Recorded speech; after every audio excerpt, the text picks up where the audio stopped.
Assalamualaikum, Abah Cukai di sini. Pernahkah anda menonton filem Break 2 lakonan Ajay Devgan? Abah Cukai tidak akan mengulas modus operandi penipuan cukai dalam filem tersebut.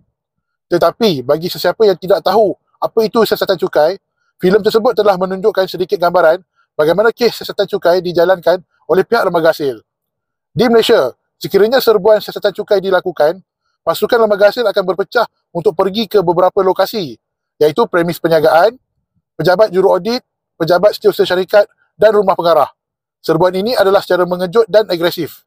Pihak lembaga hasil berhak untuk mengambil apa jua dokumen atau barang yang dirasakan perlu seperti komputer, diary dan sebagainya. Pihak lembaga hasil juga boleh seal bilik pejabat sekiranya perlu. Tujuan serbuan ke rumah pengarah dibuat adalah untuk menentukan sama ada prosedur penyerta modal perlu dilakukan atau tidak.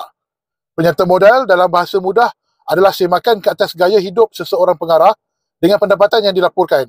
Sekiranya perbezaan yang ketara, akan dikenakan cukai tambahan dan penalti.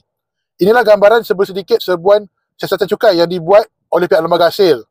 Bagi siapa yang belum menonton filem Break 2, silalah tonton. Pada pandangan Abah Cukai, ianya sebuah filem yang sangat menarik.